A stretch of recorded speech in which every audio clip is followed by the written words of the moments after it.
Long ago, in a great kingdom filled with shining palaces and busy streets, there lived a man named Daniel.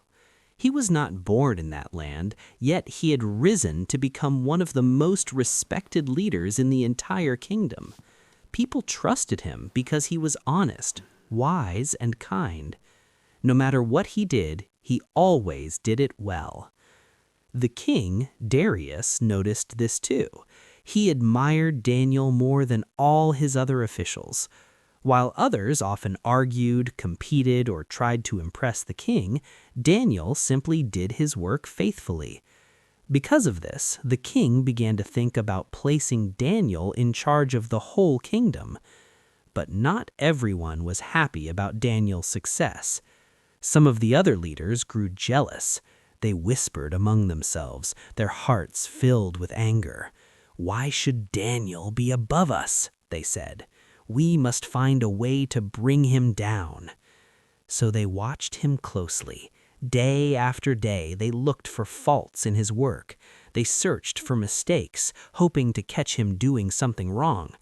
But no matter how hard they tried, they found nothing. Daniel was careful, honest, and true in everything he did. Finally, one of them said, "We will never find anything against Daniel unless it has something to do with his God." And so a plan was formed.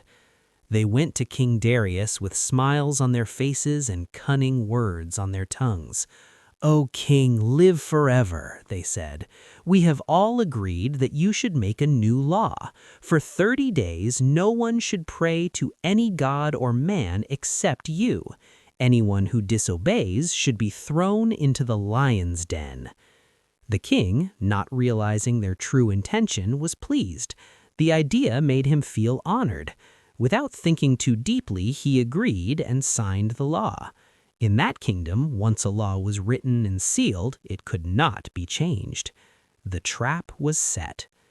When Daniel heard about the new law, he understood immediately what it meant. This was not just a rule, it was a test of his faith. But Daniel did not panic.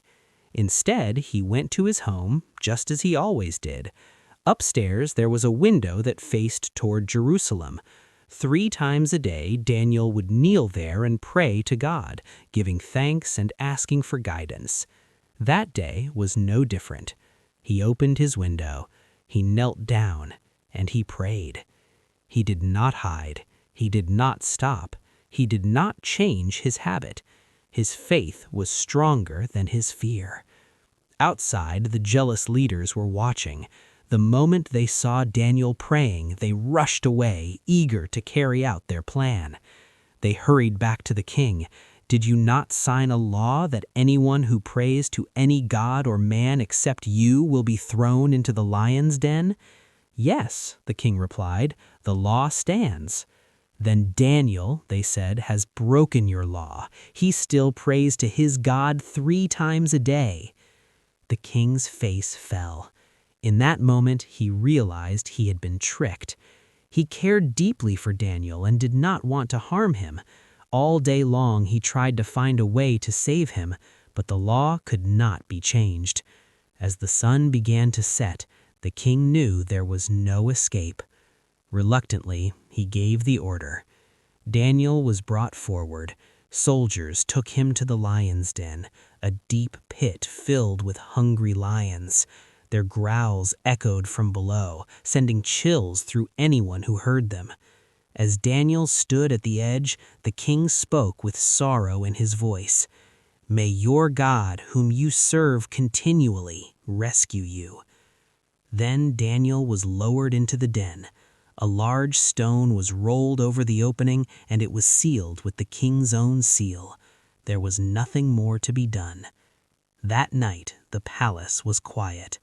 The king could not eat. He could not sleep. He walked back and forth, his heart heavy with worry. All he could think about was Daniel. Meanwhile, in the darkness of the den, something extraordinary was happening. The lions, fierce and powerful, did not attack. God had sent an angel. The angel shut the mouths of the lions, keeping Daniel safe. Instead of danger, there was peace. Instead of fear, there was calm. Daniel was not alone. God was with him. Morning finally came. As soon as the first light touched the sky, the king hurried to the lion's den. His voice trembled as he called out, "Daniel, servant of the living God, has your God been able to rescue you from the lions?" There was a pause. Then from within the den came Daniel's voice, strong and alive. "O king, live forever. My God sent his angel, and he shut the mouths of the lions. They have not hurt me, because I was found innocent in his sight." Joy filled the king's heart. Quickly he ordered that Daniel be lifted out of the den. When Daniel was brought up, everyone could see that he was completely unharmed. Not a single scratch was on him. The lions had not touched him at all. The king was amazed. He knew this was no ordinary event. This was the power of God. Then the king gave another order, one that showed justice would be done. The men who had falsely accused Daniel were brought forward and thrown into the lion's den. This time, the lions did not hold back. After that, King Darius made a new decree for the entire kingdom. He declared that everyone should respect and honor the God of Daniel. For he is the living God. He endures forever. His kingdom will not be destroyed, and his dominion will never end. He rescues and saves. He performs signs and wonders. And so Daniel continued to live and serve faithfully. He prospered in the kingdom, not because of power or position, but because of his unshakable faith. His story spread far and wide, a story of courage, trust, and the power of believing in God, even in the face of danger. And to this day, the story of Daniel in the lion's den reminds us of something simple yet powerful.